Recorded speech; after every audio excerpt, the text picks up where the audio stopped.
Hola, soy Elena. Mi nuera me humilló de la forma más cruel, intentando robar no solo una joya, sino la memoria de mi difunto esposo, llamándola chatarra inútil delante de mi propio hijo. A veces, la codicia se disfraza de familia, y el silencio de los que amamos se convierte en el arma más afilada. En ese instante, su desprecio no solo me hirió, sino que despertó en mí una fuerza que ni yo misma sabía que tenía, una determinación fría de dejar que su propia ambición la consumiera. Fue el comienzo del fin para ella, aunque en ese momento solo viera en su rostro la satisfacción de haberme pisoteado una vez más. El eco de la risa condescendiente de Valeria todavía resuena en mis oídos, pero ya no me causa dolor, sino que me recuerda el poder que se esconde en la paciencia y en la verdad. ¿Alguna vez te has sentido invisible en tu propia casa? Antes de contarte cómo descubrí su plan en la joyería más lujosa de Miami, déjame un comentario diciéndome desde dónde me ves y suscríbete al canal. Créeme, no querrás perderte la cara que puso cuando el tasador anunció el valor real de esa chatarra. Tengo 78 años y vivo sola en el apartamento de Miami que compartí con mi esposo Miguel durante más de 40 años. Cada rincón guarda un recuerdo, cada objeto cuenta una historia. Mi hijo, Javier, es mi único familiar cercano, pero nuestra relación se ha vuelto una sombra de lo que era desde que se casó con Valeria. Ella es una mujer moderna, ambiciosa, que ve mi mundo como un museo de antigüedades sin valor. Para ella, mis recuerdos son trastos viejos, y yo soy la guardiana de un pasado que le estorba. Lo más doloroso no son sus comentarios directos, sino la pasividad de Javier. Él permanece en silencio, con la mirada perdida, mientras su esposa devalúa sistemáticamente todo lo que para mí es sagrado. Ese silencio es una daga que se clava más hondo que cualquier insulto, porque viene de la persona que debería protegerme, la que debería honrar la memoria de su padre y el amor de su madre. Es una soledad acompañada, la peor de todas. Recuerdo una tarde en que Valeria vino con Javier a ayudarme a ordenar. Su idea de ordenar era señalar todo lo que debía tirar. Se detuvo frente a mi viejo joyero de madera tallada, un regalo de mi madre. Lo abrió sin pedir permiso y hurgó entre mis cosas con sus dedos largos y manicurados. Elena, en serio, dijo con un suspiro de fastidio, deberías deshacerte de todo esto. Ocupa espacio y no vale nada. Son solo bisuterías viejas. En ese joyero guardo el primer anillo que Miguel me dio, los aretes de mi abuela y el broche de perlas de nuestro 25º aniversario. Para ella eran solo objetos sin brillo, pero para mí eran los cimientos de mi vida. Javier, de pie en el umbral de la puerta, simplemente se encogió de hombros y dijo: «Mamá, quizás tiene razón. Un poco de espacio extra no vendría mal». Esa frase me rompió el corazón. Sentí que no solo querían vaciar mi casa, sino también mi historia. El detonante final ocurrió durante uno de esos almuerzos dominicales que yo insistía en mantener, una tonta esperanza de recuperar la conexión familiar. El ambiente en mi apartamento, usualmente cálido y lleno del aroma de la comida casera, se sentía denso y frío con su presencia. Valeria pasaba la mayor parte del tiempo revisando su teléfono, respondiendo mensajes con una sonrisa tensa que nunca llegaba a sus ojos. Javier intentaba mantener una conversación forzada sobre el clima y el trabajo, pero sus palabras flotaban en el aire sin encontrar eco. Yo servía la comida, moviéndome por la cocina que había sido el corazón de nuestro hogar, sintiéndome como una extraña. Podía ver el contraste entre mi mundo, lleno de fotografías en blanco y negro y muebles con historia, y el de ellos, que según describían era un condominio minimalista en Brickell, tan blanco y estéril como sus conversaciones. A mitad del postre, Valeria dejó su teléfono sobre la mesa con un gesto dramático. «Ay, Elena», comenzó, adoptando un tono falsamente dulce que siempre precedía a una estocada. «Tengo un evento de la empresa la próxima semana. Es muy importante. Todos los socios estarán allí y necesito causar una buena impresión». La escuché con atención, sintiendo ese nudo familiar en el estómago, esa premonición de que sus palabras, de alguna manera, terminarían por herirme. Continuó hablando sobre la presión, la competencia y la importancia de la apariencia en su mundo corporativo. Javier la miraba con una mezcla de admiración y ansiedad, como si el éxito de su esposa fuera la única validación que necesitaba. Yo solo asentía, esperando el golpe, sabiendo que su monólogo no era una simple queja, sino el preámbulo de una petición diseñada para ponerme en mi lugar, para recordarme mi irrelevancia en su vida brillante y moderna. Entonces me miró directamente, con una sonrisa que no ocultaba el desdén en sus ojos. ¿Sabes qué?, dijo como si acabara de tener una idea brillante. Estaba pensando, ¿me prestarías ese broche de perlas que tienes? El que guardas en la caja vieja. Sentí un escalofrío. Antes de que pudiera responder, añadió la frase que lo cambiaría todo. Es tan feo, pero al menos desviará la atención de mi vestido barato. El insulto fue tan directo, tan cruelmente calculado, que el aire pareció escapárseme de los pulmones. Busqué la mirada de Javier, esperando, rogando por una pizca de defensa, una palabra de apoyo. Pero él no dijo nada. Absolutamente nada. Se quedó mirando su plato de postre a medio comer, como si la conversación no fuera con él. En su silencio, escuché la confirmación de mi anulación. No era solo Valeria quien me veía como un estorbo. Mi propio hijo lo consentía. El broche no era feo, era una pieza exquisita que Miguel me había regalado en un viaje a Europa. Las perlas eran perfectas y estaba montado sobre un delicado trabajo de platino. Lo más especial era un diminuto escudo grabado en la parte posterior, casi imperceptible, el emblema de una familia de artesanos que, según nos contaron, había servido a la realeza. En ese momento, mientras el veneno de Valeria flotaba en el aire, no sentí rabia. Sentí una claridad helada, una lucidez dolorosa. Comprendí que su comentario sobre el vestido barato era una mentira obvia, una excusa para tomar algo que codiciaba. Esto no era una petición, era una prueba de poder. Y mientras miraba a mi hijo, inmóvil e indiferente, recordé las palabras de Miguel. El verdadero valor se defiende solo, Elena. Solo hay que darle la oportunidad de brillar. En ese instante tomé una decisión. No iba a pelear. Iba a darle la oportunidad. Me levanté de la mesa sin decir una palabra. Mis movimientos eran lentos, deliberados. Caminé hacia mi habitación, abrí el viejo joyero de madera y saqué el broche. La superficie nacarada de las perlas parecía absorber la poca luz que entraba por la ventana.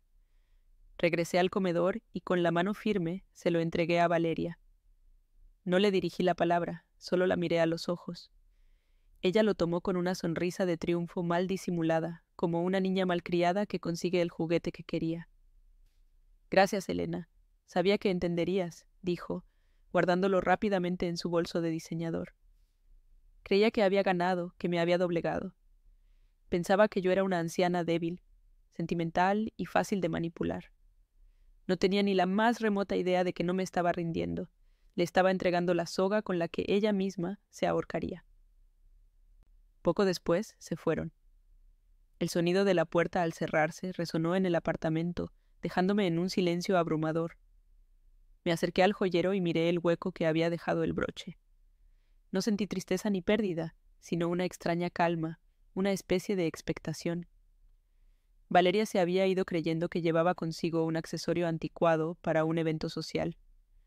No sabía que en su bolso no solo llevaba una joya de incalculable valor, sino también la prueba de su codicia y su engaño. Caminé hacia el escritorio de Miguel, abrí el cajón inferior y saqué un sobre amarillento por el tiempo. Dentro estaba el certificado original de la joyería, con la descripción detallada de la pieza y su procedencia.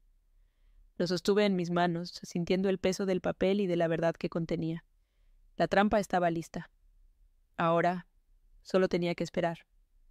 Los días que siguieron a ese almuerzo se arrastraron en un silencio denso y pesado.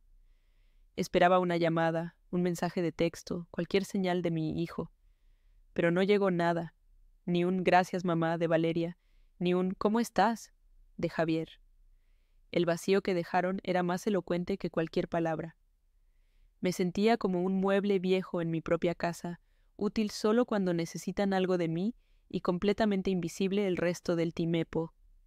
Cada vez que el teléfono sonaba, mi corazón daba un vuelco, solo para hundirse de nuevo al ver que era una llamada de telemercadeo o una amiga. La indiferencia de mi hijo era la verdadera injusticia, una herida que supuraba lentamente, recordándome que para él la paz en su matrimonio valía más que la dignidad de su madre. La soledad se sentía como un manto frío, incluso bajo el sol de Miami. Me movía por mi apartamento, realizando mis rutinas diarias, pero mi mente estaba en otra parte. Estaba atrapada en un bucle de recuerdos, todos teñidos por la misma sensación de desprecio. Recordé la Navidad pasada, cuando le regalé a Javier un suéter que había tejido con mis propias manos, una tradición que mi madre me había enseñado. Valeria lo sostuvo entre dos dedos como si fuera un trapo sucio y soltó una risa cortante. ¡Ay, Elena, qué tierno! Parece sacado de una tienda de segunda mano, dijo, mirando a Javier en busca de complicidad. Y él, mi hijo, simplemente sonrió débilmente y murmuró, «Gracias, mamá», antes de doblarlo y guardarlo. Nunca más lo volví a ver. Cada uno de estos pequeños cortes, acumulados a lo largo de los años, habían desangrado mi espíritu, dejándome vacía y cuestionando mi propio valor a través de sus ojos. A los 3 días, Javier finalmente llamó. Su voz sonaba forzada, casi ensayada.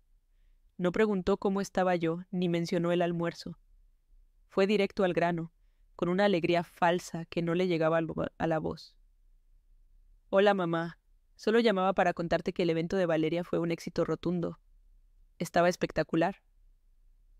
Hizo una pausa y supe lo que venía. «Y por cierto, ese broche tuyo fue la sensación.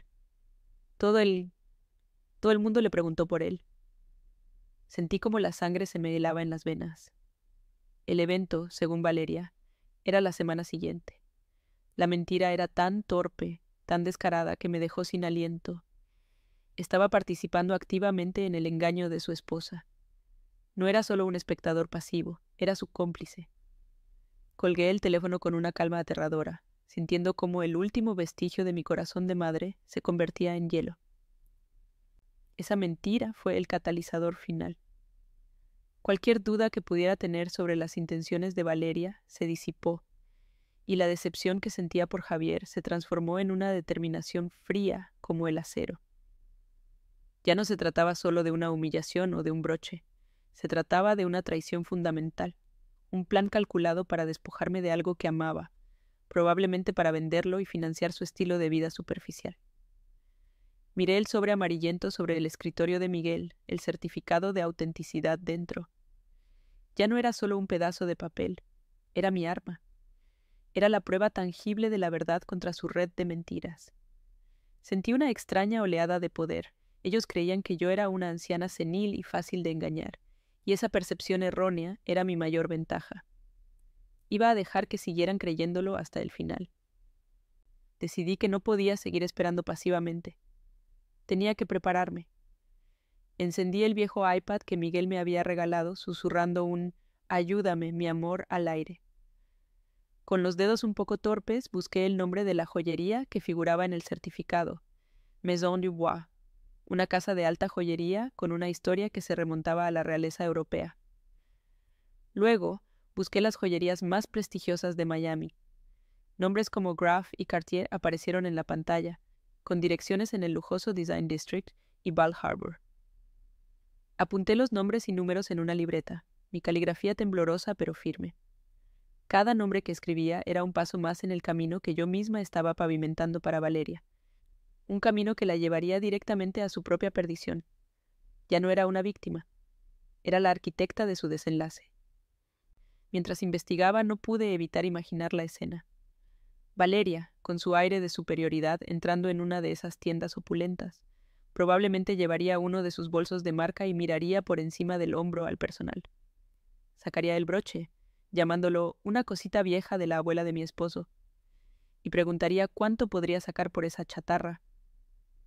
Me la imaginaba regateando, intentando sacar unos cientos de dólares, completamente ignorante del tesoro que tenía en sus manos. La ironía era tan deliciosa que una sonrisa amarga se dibujó en mi rostro. Su codicia la cegaba, su arrogancia la hacía estúpida, y yo iba a ser el público silencioso que observaría cómo su propio desprecio se convertía en su humillación pública. El valor que ella no podía ver estaba a punto de abofetearla con toda su fuerza. Llegó el día en que supuestamente se celebraba el evento corporativo. El silencio de su parte era total, una confirmación más de su engaño. Esa noche me senté en el balcón mirando las luces de la ciudad y me permití sentir el dolor en toda su magnitud. No era la posible pérdida del broche lo que me dolía, sino la pérdida de mi hijo. ¿En qué momento se había convertido en este extraño que priorizaba las apariencias y el dinero por encima de su propia madre? Recordé cuando era niño y se raspaba la rodilla. Corría a mis brazos buscando consuelo y yo era todo su mundo. Ahora, ese mundo se había reducido a un condominio minimalista en Brickell y a una esposa que despreciaba todo lo que yo representaba. La injusticia no era solo que me robaran, sino que me borraran, que anularan mi existencia y mi historia para su propia conveniencia. A la mañana siguiente, decidí hacer una última llamada, una última prueba. Marqué el número de Javier, con el corazón martillándome en el pecho. Cuando contestó, puse mi voz más dulce y frágil. Hola, cariño. Solo llamaba para saber cómo te fue anoche. ¿Valeria se divirtió en su evento? Espero que el broche le haya traído suerte. Hubo una fracción de segundo de silencio en la línea, un abismo donde la verdad luchaba por salir. Pero la perdió. Sí, mamá. Todo increíble. El broche fue un éxito total, como te dije. Valeria te manda a decir que muchas gracias, que se lo devolverá pronto. La mentira, ahora repetida, sonaba aún más hueca. Cerré los ojos, absorbiendo el golpe final. Era todo lo que necesitaba. Qué bueno, mi amor. Me alegro mucho por ella, dije, y colgué antes de que mi voz se quebrara. Esa llamada fue como un interruptor.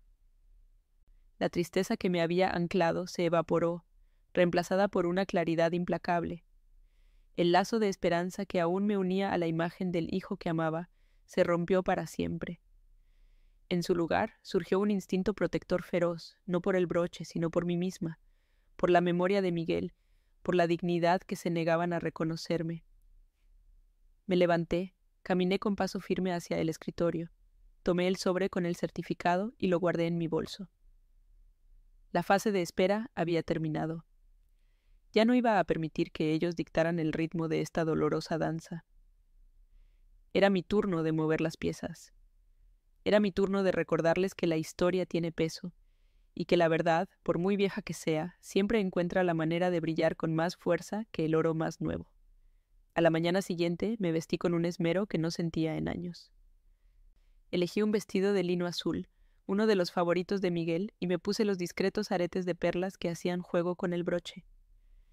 Al mirarme en el espejo, no vi a la anciana invisible que ellos veían. Vi a Elena, la esposa de Miguel, la matriarca de una familia cuya historia se negaba a ser enterrada bajo capas de desprecio y ambición. Con una calma que me sorprendió a mí misma, empecé a llamar a las joyerías que había apuntado. A cada una le describí vagamente la pieza. Un broche de perlas antiguo, de platino, con un pequeño escudo familiar grabado en la parte trasera. Dejé mi nombre y mi número de teléfono, añadiendo: es una pieza de gran valor sentimental. Estaría muy agradecida si me contactaran en caso de que alguien intente venderla. La red estaba tendida. Mi última llamada fue a la joyería más exclusiva de la lista. Una con un nombre francés que evocaba elegancia y tradición, ubicada en el corazón del Design District. Hablé con un hombre de voz amable y profesional. Le expliqué la situación con más detalle, omitiendo la relación familiar pero enfatizando el valor histórico de la pieza. Le di la descripción exacta del escudo, tal como figuraba en el certificado. El hombre pareció interesarse. Señora, piezas así son extremadamente raras. Si aparece por aquí, puede estar segura de que la llamaremos de inmediato. Al colgar sentí una extraña sensación de paz. Había hecho todo lo que estaba en mi mano. No estaba buscando venganza, sino justicia. Quería que el verdadero valor, el que Valeria era incapaz de ver, se revelara ante sus propios ojos, de la forma más pública y humillante posible. Ahora, solo quedaba esperar el sonido del teléfono. Pasaron 2 días en un silencio que pesaba más que cualquier grito. 2 días en los que cada timbre del teléfono era un pequeño sobresalto en mi pecho, una mezcla de miedo y esperanza. Me encontraba en una especie de limbo, suspendida entre la certeza de su traición y la absurda espera de una disculpa que sabía que nunca llegaría. Me movía por la casa como una autómata, regando las plantas, doblando la ropa, pero mi mente estaba en otro lugar, en un futuro inmediato que se sentía a la vez aterrador y necesario. Era la calma antes de la tormenta, una quietud cargada de electricidad, donde el más mínimo roce podía desatar el relámpago. Sabía que la llamada llegaría, pero no sabía si estaría preparada para el torbellino que desataría. La red que había tendido estaba inmóvil, esperando a la araña. Durante esas horas interminables, el rostro de mi hijo, Javier, se superponía a todos mis recuerdos. Lo veía de niño, construyendo castillos de arena en la playa de Key Biscayne, con la misma concentración y seriedad que ahora dedicaba a complacer a su esposa. ¿Dónde se había perdido ese niño? ¿En qué momento sus valores se habían erosionado hasta convertirse en este eco pasivo de la ambición de Valeria? Me sentaba en el sillón de Miguel, con su foto en la mesita de al lado, y le hablaba en susurros. «No sé qué hacer, mi amor», le confesaba a su retrato sonriente. «Me duele el alma, no por la joya, sino por él». Era una conversación unilateral que, de alguna manera, me daba fuerzas. Sentía que él me recordaba que la dignidad no se negocia, y que el amor a veces requiere firmeza, no solo ternura. La mañana del tercer día, mientras tomaba mi café, mi teléfono vibró sobre la mesa. No era una llamada, sino un mensaje de texto. El nombre de Javier apareció en la pantalla. Mi corazón se detuvo por un instante. ¿Sería este el momento? ¿Una confesión? ¿Una excusa? ¿Algo? Con manos temblorosas abrí el mensaje. Pero no era para mí. Era evidente que se había equivocado de destinatario, un error fatal en su plan. El texto decía: «Ya casi está.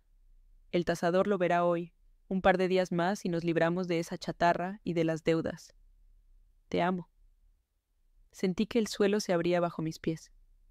No era solo la confirmación de la venta, sino la palabra chatarra, la misma que usó Valeria, ahora en un texto de mi hijo, y la mención de las deudas. Todo encajó en su lugar con una claridad brutal y dolorosa. No grité, no lloré. Una frialdad antinatural se apoderó de mí, comenzando en la punta de mis dedos y extendiéndose por todo mi cuerpo hasta llegar a mi corazón, congelando cualquier vestigio de dolor y transformándolo en un bloque de hielo. Releí el mensaje una y otra vez, cada palabra una estaca. Nos libramos de esa chatarra. No era solo el broche, era yo. Era la historia de su padre.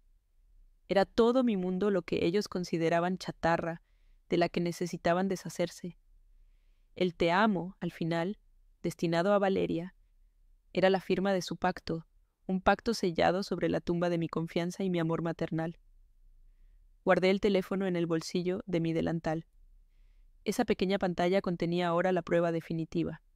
Ya no era mi palabra contra la de ellos. Era su propia confesión, escrita y enviada por error. De repente la espera pasiva se convirtió en una preparación activa. Ya no estaba esperando que la trampa se cerrara. Iba a estar allí para verla cerrarse. Subí a mi habitación y abrí mi armario. Ya no buscaba el vestido de lino azul, sino algo más formal, más imponente. Elegí un traje de chaqueta color crema, uno que usaba para las reuniones importantes del club de lectura. Me peiné con cuidado, me puse un toque de labial y me miré al espejo.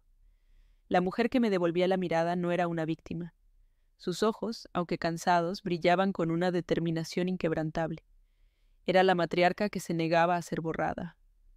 Tomé mi bolso, coloqué dentro el certificado de autenticidad y me aseguré de que el teléfono con el mensaje estuviera completamente cargado.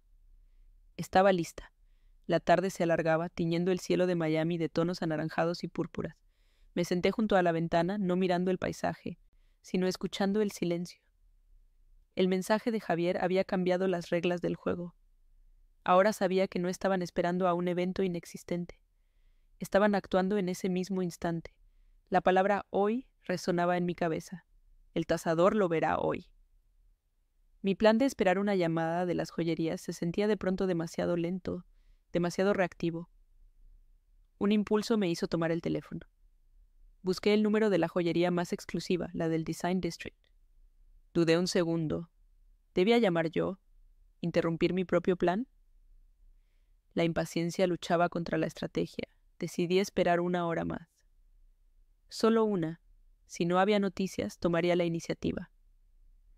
El tiempo parecía haberse detenido. Cada tic-tac del reloj de pared del salón era como un martillazo en mis sienes.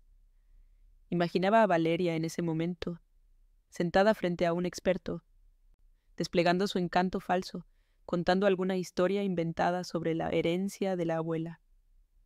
Me la imaginaba sonriendo, segura de su victoria, mientras el tasador examinaba el broche bajo una lupa, ajeno al drama familiar que se escondía detrás de esas perlas. Me pregunté si Javier estaría con ella, esperando en el coche o quizás a su lado, sosteniendo su mano, cómplice hasta el final. La imagen me revolvió el estómago. Era una traición tan profunda, tan calculada, que superaba cualquier cosa que hubiera podido imaginar. No solo querían el dinero, querían aniquilar el recuerdo que representaba. Y entonces, el teléfono sonó. El sonido agudo cortó el silencio denso de mi apartamento. Miré la pantalla. Era un número desconocido, pero con el prefijo de Miami. Mi respiración se quedó atrapada en mi garganta. Respondí con una voz que esperaba sonara más firme de lo que se sentía. Diga. Al otro lado, una voz masculina, tranquila y profesional, habló. Buenas tardes, ¿hablo con la señora Elena? Sí, soy yo, respondí, apretando el auricular con fuerza. Hubo una breve pausa, y luego las palabras que había estado esperando y temiendo a partes iguales. Señora Elena, la llamo de la Maison Dubois. Tenemos aquí a una joven, una tal Valeria, que está intentando tasar y vender un broche de perlas antiguo que coincide exactamente con su descripción, incluido el escudo. El hombre continuó, su tono ahora un poco más urgente. La situación es delicada. La historia que cuenta no parece encajar con la procedencia de la pieza. Creemos que es mejor que venga de inmediato. Sentí una oleada de adrenalina, una claridad absoluta que barrió cualquier duda o miedo. Este era el momento, la culminación de días de angustia y de una vida de pequeñas humillaciones. Estoy en camino, dije con una calma que me sorprendió a mí misma. No deje que se vaya, llego en 20 minutos. Colgué el teléfono sin esperar respuesta. El corazón me latía con fuerza, pero no de pánico, sino de un propósito inamovible. Me levanté, alicé mi traje de chaqueta y caminé hacia la puerta. Mientras giraba la llave en la cerradura, eché un último vistazo a mi apartamento, a ese santuario de recuerdos que habían intentado profanar. Vi la foto de Miguel sonriéndome desde la repisa. El verdadero valor se defiende solo, parecía decirme. Y a veces, le respondí en un susurro, necesita un pequeño empujón. Cerré la puerta detrás de mí, dejando atrás a la mujer que había sido, y me dirigí hacia el Design District para enfrentarme a la mujer en la que me habían obligado a convertirme. El sol de la tarde se ponía, pero para mí, la verdad apenas comenzaba a amanecer. No iba a ser una confrontación ruidosa, no era mi estilo. Iba a ser un desenlace silencioso, elegante y, sobre todo, definitivo. El viaje en taxi hacia el Design District fue el más largo y silencioso de mi vida. Las palmeras y los edificios de colores pastel de Miami pasaban por la ventanilla como un borrón, un paisaje familiar que de repente me resultaba ajeno. No sentía nervios, ni siquiera miedo. Lo que sentía era una calma gélida, una lucidez casi sobrenatural. Cada semáforo en rojo era una pausa para respirar, para sentir el peso de mi bolso sobre mi regazo. Dentro, el sobre amarillento, con el certificado de Miguel, se sentía como una placa de armadura, y el teléfono con el mensaje de Javier era una espada afilada. Ya no era una anciana indefensa yendo a un enfrentamiento. Era una guardiana de la memoria que iba a reclamar lo que era suyo. No solo la joya, sino la verdad. El taxista me miró por el retrovisor un par de veces, quizás extrañado por mi silencio pétreo. Pero no dijo nada. El silencio era mi aliado, mi preparación. A medida que nos acercábamos a las calles impolutas del Design District, el mundo exterior parecía volverse más brillante y superficial. Tiendas con nombres que apenas podía pronunciar, con vitrinas que parecían instalaciones de arte, custodiadas por maniquíes sin rostro, vestidos con ropas extravagantemente caras. Este era el mundo de Valeria. Un mundo de apariencias. de valor medido en etiquetas de precio y en la admiración de extraños. Comprendí en ese instante que ella no solo quería el dinero del broche, quería pertenecer a este escenario, y creía que la pieza era su boleto de entrada. Qué equivocada estaba. El verdadero valor, el que Miguel me había enseñado al apreciar, no se exhibe en vitrinas, sino que se lleva en el corazón y se defiende con dignidad. Mi mundo y el suyo estaban a punto de colisionar, y yo sabía que el de ella, construido sobre mentiras, era frágil como el cristal. El taxi se detuvo frente a una fachada de mármol blanco y cristal oscuro. Maison Dubois, leí en letras doradas y discretas. El nombre evocaba un siglo de historia y elegancia, un fuerte contraste con la codicia apresurada que se gestaba en su interior. Le pagué al conductor con manos firmes y salí del coche. El sol de la tarde era intenso, pero yo sentía un frío interior que me mantenía centrada. Me tomé un segundo en la acera, observando mi reflejo distorsionado en el escaparate. Vi a una mujer mayor, sí, pero sus ojos no eran los de una víctima. Eran los ojos de alguien que ha amado, ha perdido y ha aprendido que la batalla más importante no se libra con gritos, sino con la fuerza silenciosa de la verdad. Alicé la chaqueta de mi traje. Respiré hondo el aire húmedo de Miami y caminé hacia la pesada puerta de cristal. Al entrar, un delicado carillón anunció mi llegada. El interior era aún más opulento de lo que había imaginado. Alfombras mullidas que ahogaban el sonido de mis pasos, vitrinas iluminadas que hacían que los diamantes y las esmeraldas parecieran estrellas capturadas. El aire olía a una mezcla sutil de cuero y perfume caro. Un hombre de traje impecable, probablemente el que me había llamado, me vio de inmediato y se acercó con una expresión de alivio y respeto. «Señora Helena, gracias por venir tan rápido», susurró, guiándome discretamente hacia un lado. «Está allí, en el salón privado del fondo. Nuestro tasador principal la está entreteniendo mientras esperaba su llegada. No sospecha nada». Asentí, agradecida por su profesionalismo. Mi corazón latía un poco más rápido, pero mi rostro permanecía sereno, una máscara de calma que ocultaba la tormenta que se avecinaba.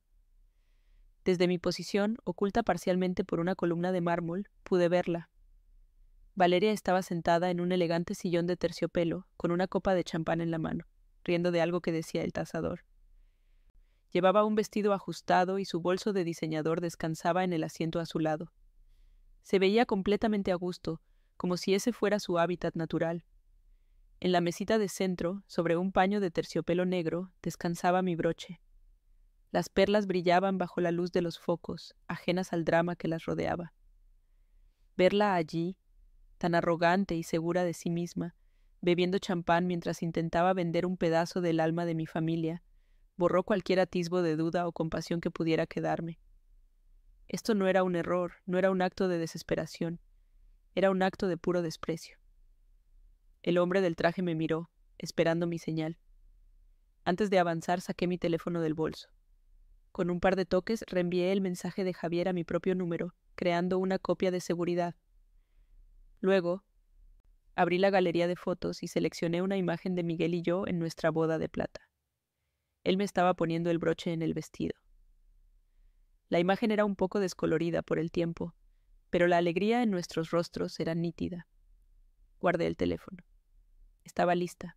Miré al empleado y asentí levemente. Era la hora.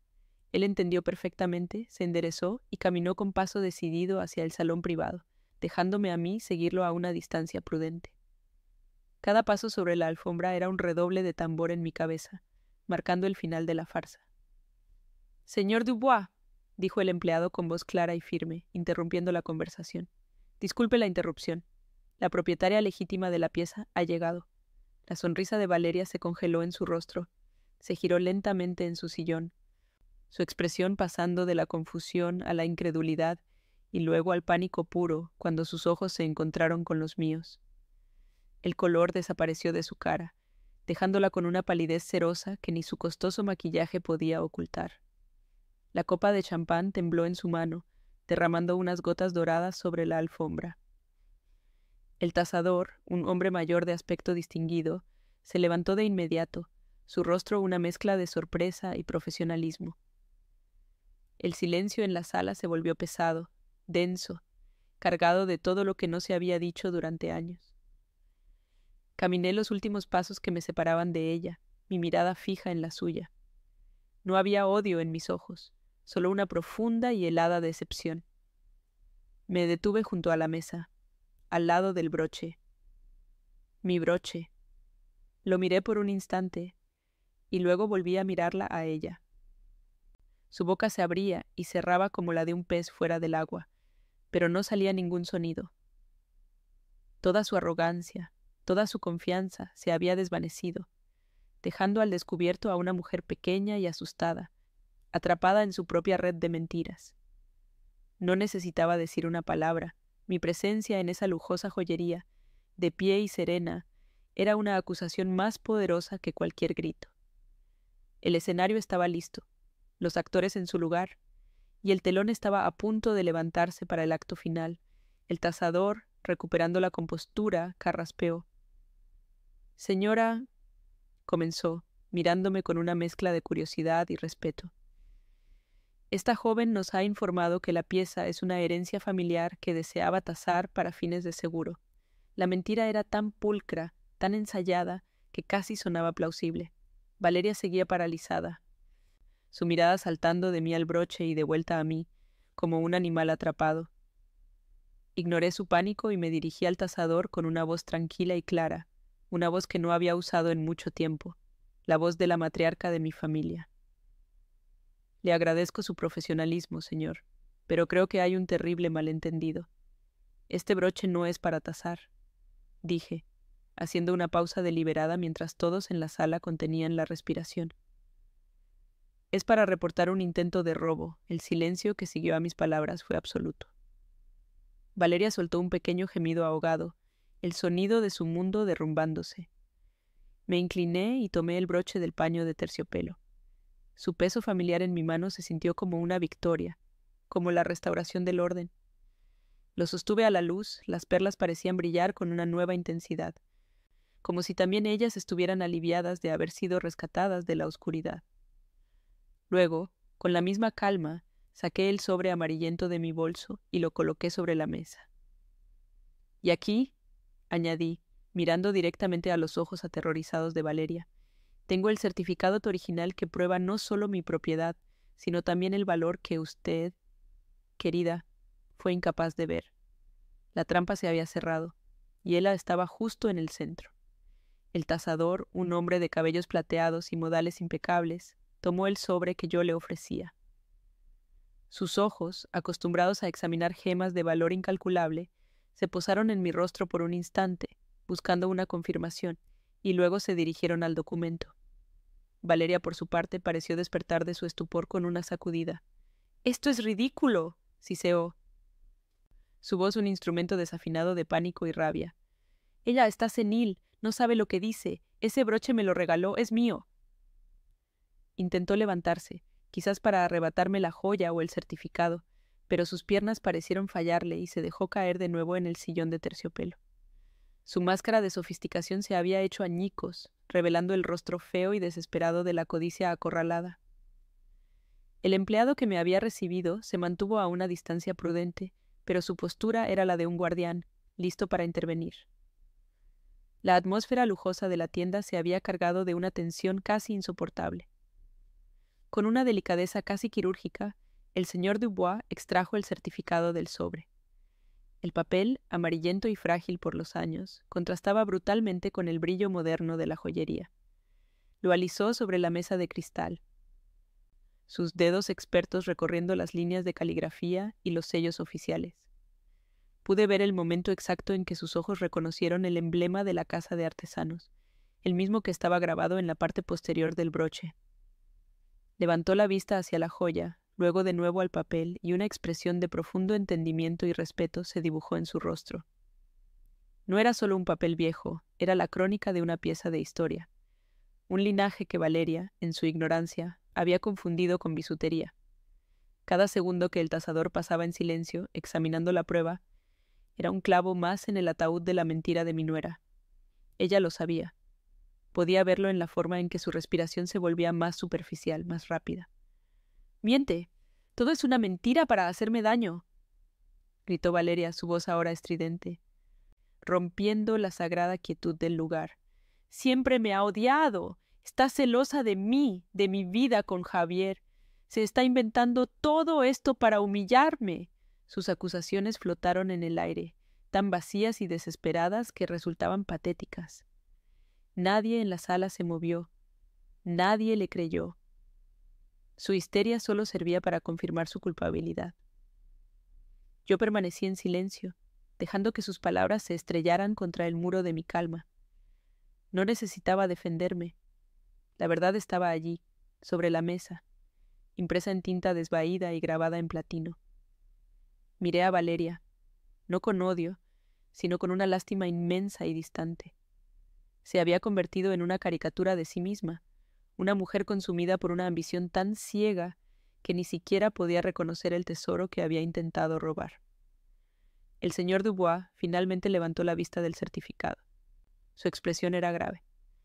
Se dirigió a Valeria, pero su tono ya no era el de un anfitrión amable, sino el de un juez pronunciando una sentencia. «Señora», dijo con una frialdad cortante, «este documento es irrefutable. Describe esta pieza con una precisión absoluta, incluyendo el número de serie y el detalle del escudo de la Casa de Borbón, una pieza comisionada en el siglo XIX. Coincide perfectamente». Hizo una pausa, dejando que el peso de sus palabras se asentara. El payoff del pequeño escudo, el detalle que Miguel tanto amaba, se había convertido en el sello de su perdición. Valeria lo miró con los ojos desorbitados, la negación luchando una batalla perdida contra la evidencia.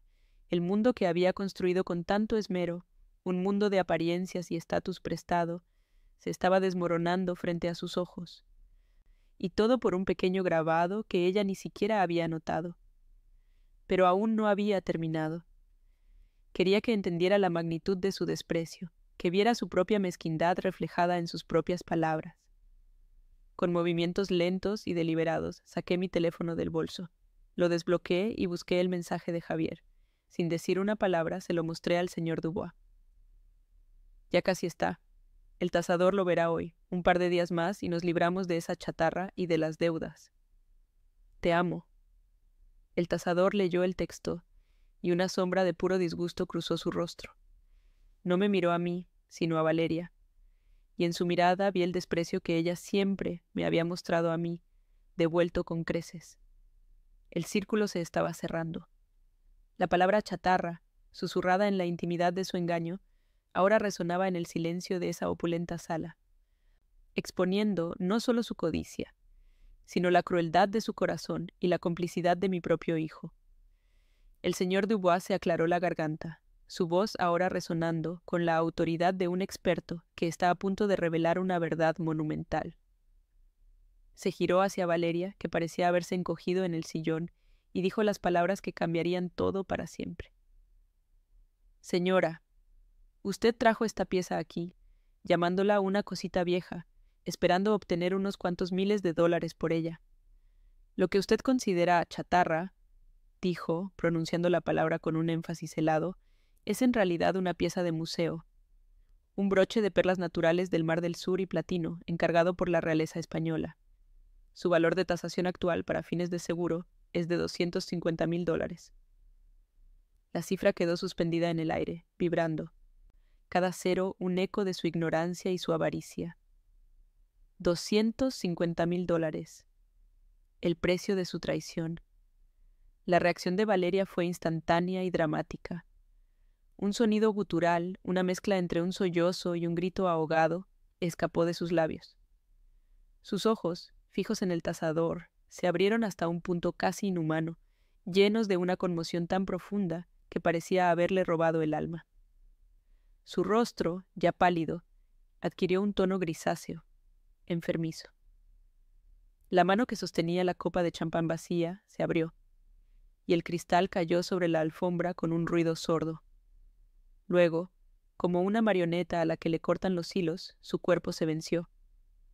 Se desplomó hacia un lado en el sillón de terciopelo, su cabeza golpeando suavemente el apoyabrazos. No se desmayó por completo, pero fue un colapso total. Un cortocircuito de mente y cuerpo ante una realidad que era a la vez la culminación de sus sueños más codiciosos y la prueba irrefutable de su humillación final. Mientras el empleado de la tienda se apresuraba a asistirla, yo permanecí inmóvil, observando la escena. No sentí la oleada de triunfo que había imaginado. En su lugar sentí un vacío profundo y doloroso. Verla allí, reducida a un despojo tembloroso, no me trajo ninguna alegría. Era una victoria amarga, teñida por la tristeza de un vínculo familiar roto sin posibilidad de reparación.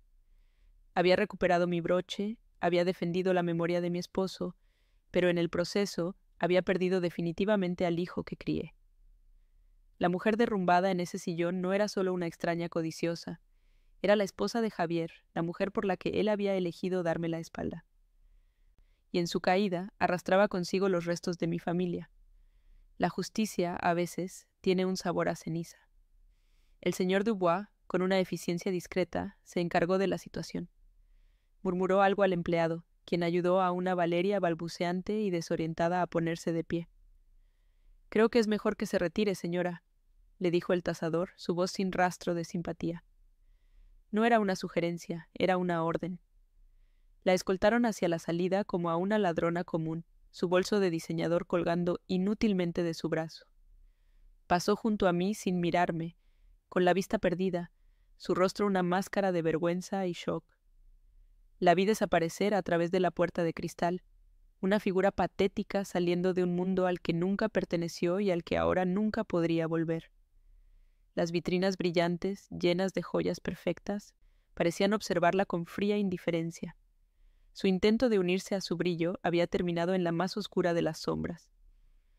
Una vez que se fue, un silencio solemne llenó la sala.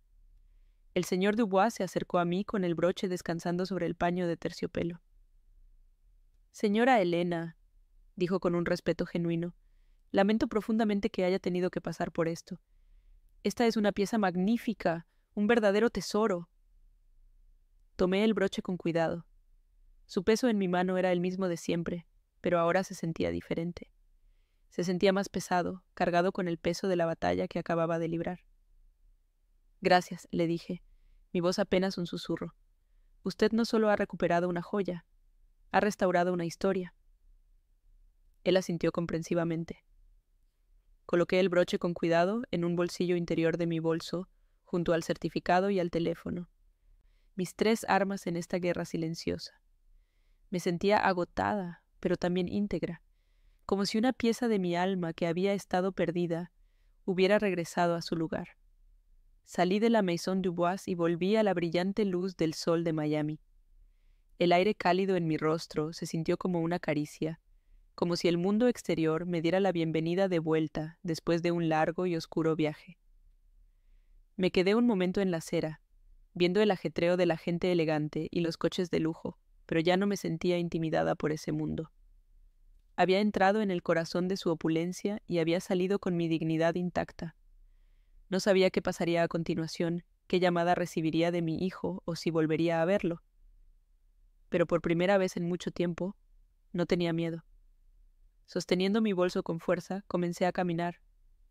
No como una anciana que regresa a su apartamento solitario, sino como una reina que acaba de recuperar la joya más importante de su corona, el respeto por sí misma. El camino de regreso a casa fue un borrón de palmeras y asfalto. No llamé a un taxi. Necesitaba caminar, sentir el suelo firme bajo mis pies, respirar el aire denso y salado de la ciudad. Cada paso era una reafirmación de mi existencia, de mi derecho a ocupar un espacio en el mundo. Al llegar a mi edificio, el portero me saludó con su habitual sonrisa, ajeno a la guerra que acababa de librarse en el corazón del lujo de Miami. Dentro de mi apartamento, el silencio me recibió no como un enemigo, sino como un viejo amigo. Dejé mi bolso en la mesa del comedor y saqué el broche. Lo coloqué suavemente sobre el mantel, junto a la foto de Miguel. Allí estaba, a salvo. Mi teléfono vibró violentamente, rompiendo la paz. Era Javier. La tormenta, al parecer, apenas comenzaba a llegar a mi orilla, y yo estaba lista para recibirla con la calma de quien ya ha visto el ojo del huracán y ha sobrevivido. Respondí al segundo timbrazo. Su voz era una ráfaga de pánico y confusión. «Mamá, ¿dónde estás? ¿Qué pasó?» Valeria me llamó llorando. No le entiendo nada. Dice que la humillaste, que llamaste a la policía. Su torrente de palabras era una mezcla de acusación y miedo. No lo interrumpí. Dejé que vaciara su ansiedad, que expusiera su lealtad dividida, su incapacidad para ver la verdad incluso cuando ésta le gritaba en la cara. Cuando finalmente hizo una pausa para respirar, mi respuesta fue serena, casi quirúrgica. Estoy en casa, Javier. No llamé a la policía, aunque quizás debería haberlo hecho. Tu esposa no fue humillada. Fue descubierta. Hubo un silencio al otro lado de la línea, un silencio cargado de la estática de una vida de mentiras que comenzaba a desmoronarse. Podía oír su respiración agitada, el sonido de un hombre cuyo mundo estaba a punto de implosionar. ¿Descubierta? ¿De qué hablas, mamá? Ella solo fue a tasar el broche por si queríamos asegurarlo. Intentó argumentar, su voz teñida de una desesperación que delataba su propia complicidad. Fue entonces cuando decidí cortar el último hilo de su farsa. No, Javier. Ella fue a venderlo. Y tú lo sabías, dije, mi voz firme, sin un ápice de temblor. Recibí tu mensaje, ¿sabes? El que le enviaste a ella por error, el que hablaba de deshacerse de la chatarra para pagar sus deudas. El silencio que siguió fue diferente. No fue de confusión, sino de pura y absoluta aniquilación. Lo había atrapado con sus propias palabras, la prueba digital de su traición. Ven a casa, Javier, le dije, suavizando un poco mi tono, no por lástima, sino porque la siguiente parte de esta conversación debía ser cara a cara. Tenemos que hablar. Colgué antes de que pudiera responder, dejándolo solo con el eco de su propia mentira. 1 hora más tarde la puerta sonó. Cuando abrí vi a mi hijo, pero parecía un extraño. Estaba pálido, con los hombros caídos y los ojos enrojecidos, como si hubiera envejecido 10 años en 1 hora. Entró sin decir palabra y se sentó en el sofá, el mismo donde solía sentarse su padre. Se cubrió el rostro con las manos, su cuerpo sacudido por sollozos silenciosos. No me acerqué a consolarlo. Me senté en mi sillón, frente a él, y esperé. Esperé a que el hombre que había criado emergiera de entre los escombros del marido que había fallado. Finalmente levantó la vista, sus ojos llenos de una vergüenza tan profunda que me dolió verlo. Lo siento, mamá, susurró, su voz rota. No sé en qué me convertí. Estábamos ahogados en deudas, ella me convenció. Dijo que no valía nada, que ni te darías cuenta. La excusa era tan débil, tan patética, pero en su rostro vi el arrepentimiento genuino. Saqué el certificado de autenticidad y se lo entregué. Tu padre y yo compramos esto en Madrid, en nuestro 20º aniversario. Le expliqué con calma. El hombre de la joyería nos contó su historia. Perteneció a la realeza.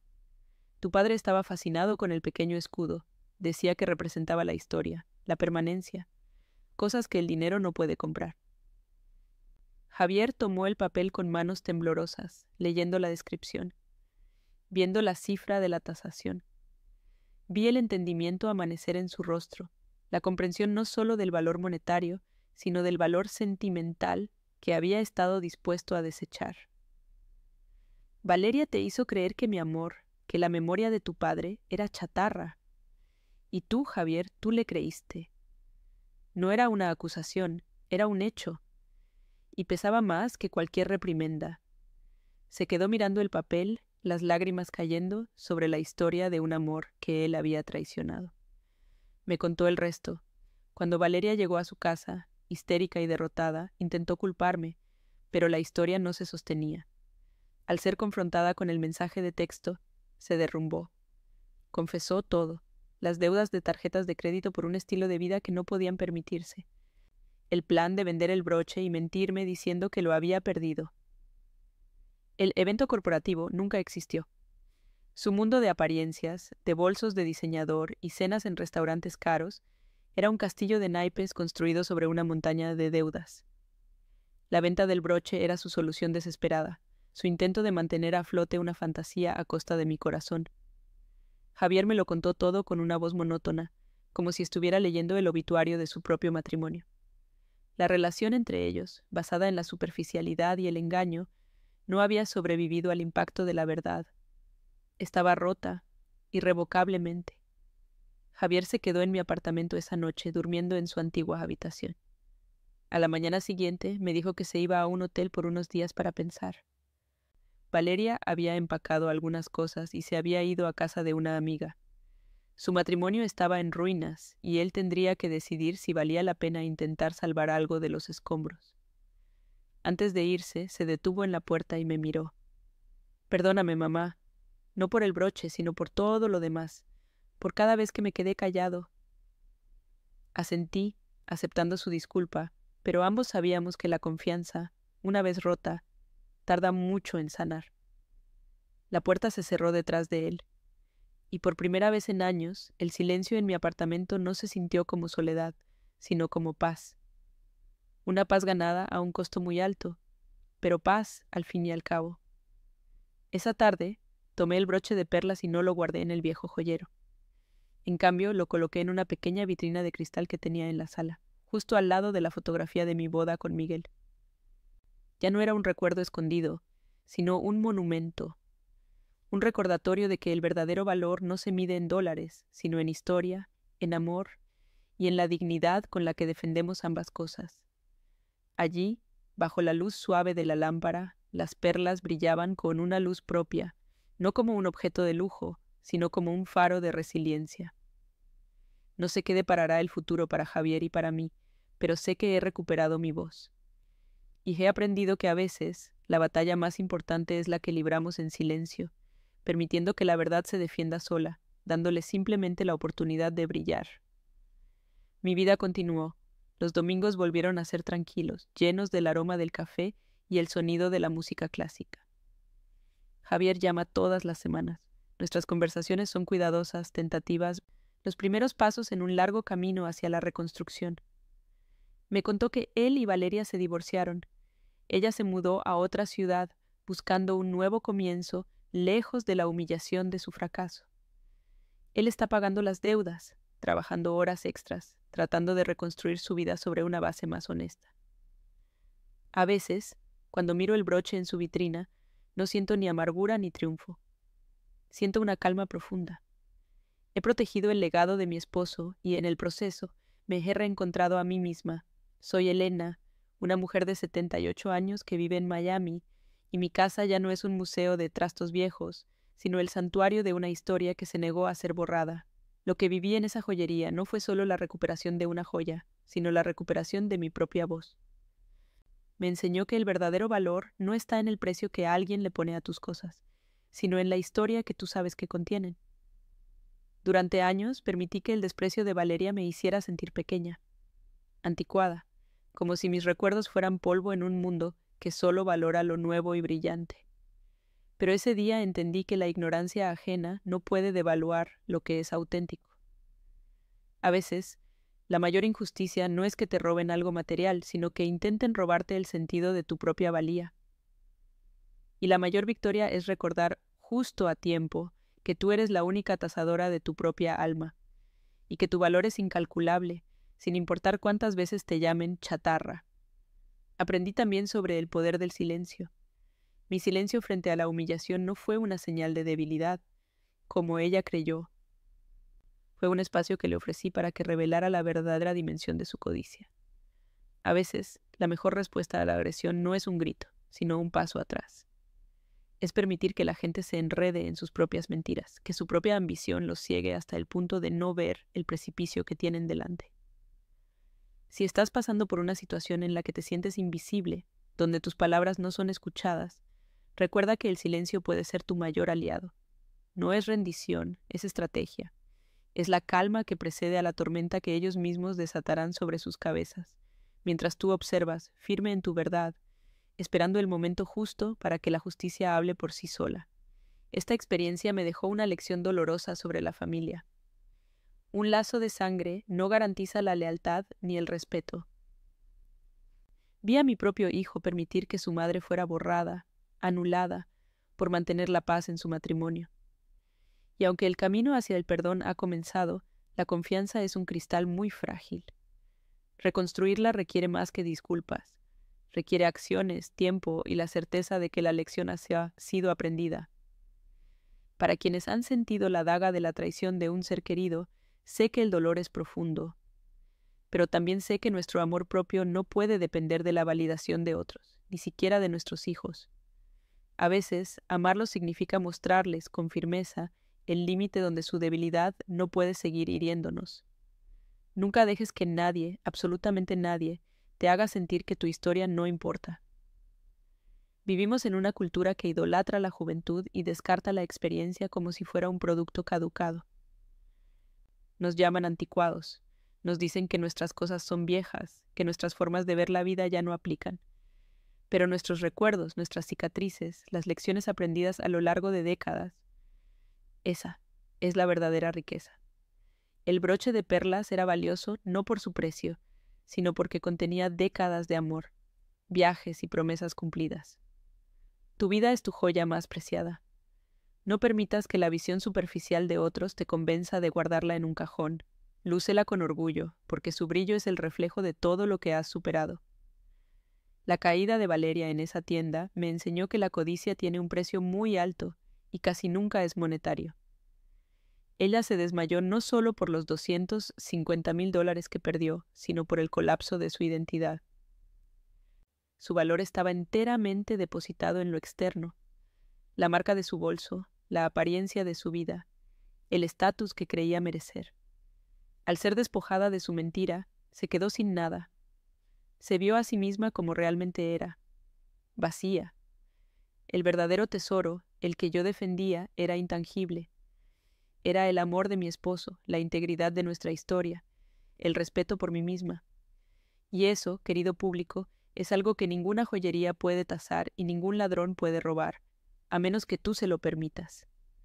Así que, si mi historia te resuena, si alguna vez te han hecho sentir que no vales, que tu tiempo ya pasó o que tus tesoros son basura, quiero que te lleves esto. La gente solo puede quitarte el poder que tú les cedes. La serenidad es tu armadura y la verdad es tu espada.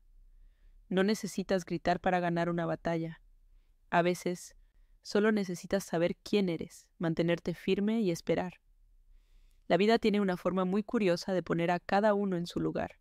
La humillación que intentan imponerte a menudo se convierte en el espejo donde terminan viendo su propia miseria. No busques venganza, busca justicia. Y la mayor justicia es seguir brillando con tu propia luz, mucho después de que ellos se hayan consumido en su propia oscuridad.